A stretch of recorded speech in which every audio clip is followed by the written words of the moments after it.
my channel. Today we are making chana chat, so stay tuned.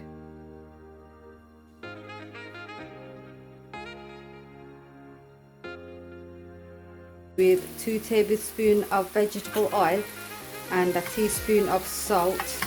I'm just going to fry them for about 10 minutes.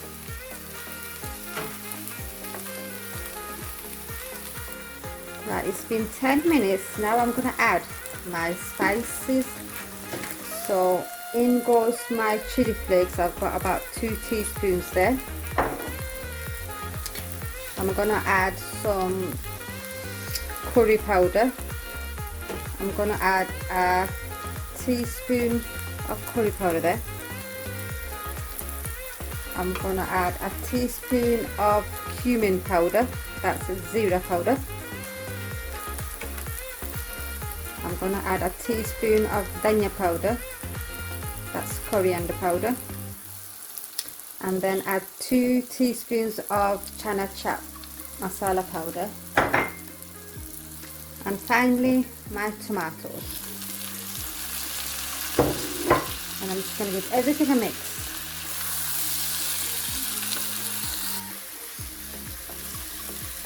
And I'm going to cook this for about 5 minutes before adding my chickpeas and potatoes.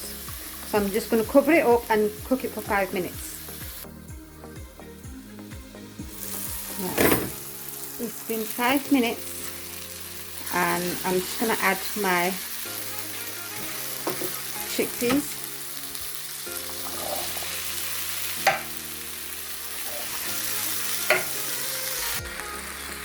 Now that has all been mixed up properly, I'm going to add my water. Enough water to cover the chickpeas and potatoes. So probably about, oops! There goes my spoon. Sorry guys, I'm using one hand today. About 2 glasses full of water, and I'm going to cover that up and cook that until the potatoes are cooked through. If you think you've added like a bit too much water and the potatoes are cooked, don't worry, just cook it, continue cooking it until the water absorbs.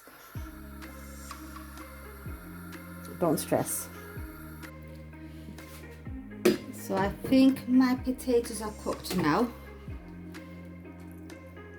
Give it a taste now whilst you're at it, before adding anything else on, just to see if there's enough salt.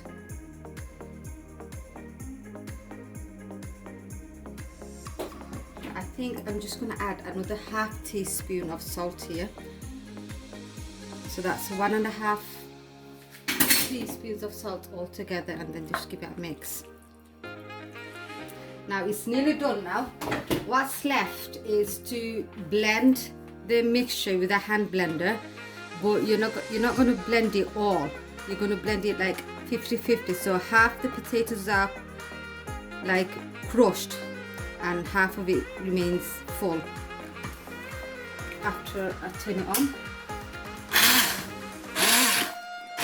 so just blend everything to a pulp, half of them like that.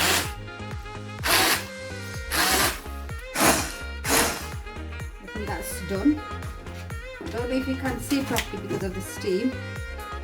Most of it's like I've blended into pulp, but there are some full and it's gone quite thick. So I'm just going to turn the flame off and I'll start the garnishing.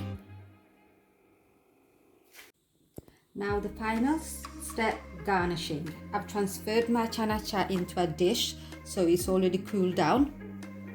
So the first thing, I'm going to get my imli water. Oops! Give it a good shake. Just imagine the lid was fully opened. Then just pour a fair amount everywhere, not too much. Like that. You can add some more if you think it's not enough. I'm gonna add a bit of the tamarind sauce. I'm not gonna shake that, and just pour some here and there like that.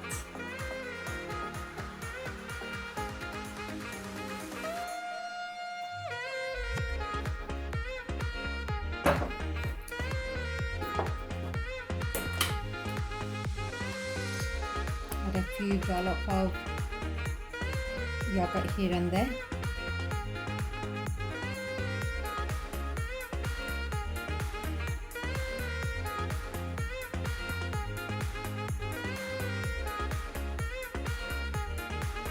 And that's enough for now. I've got here my 3 eggs, which I've simply grated with a grater. You can leave it full, like slice it up if you want, it's totally up to you. But I think this looks better grated. Obviously, if you're allergic to eggs, avoid this. But let's not get overboard with the egg now. Add a bit of onions. Again, if you don't like onions, you could skip that bit. If you've got dried onions, this goes well as well. A bit of coriander, and I decided to skip the fresh chilies because when I tasted this, it was quite chilly and spicy, so I don't want it any more spicy. So this is it, guys. How does that look? Now this is a dish you can prepare in advance if you've got guests coming or anything like that. It's a change from the old samosas and pakoras, I think. So give it a try and comment and like, and please share this video. Thank you for watching.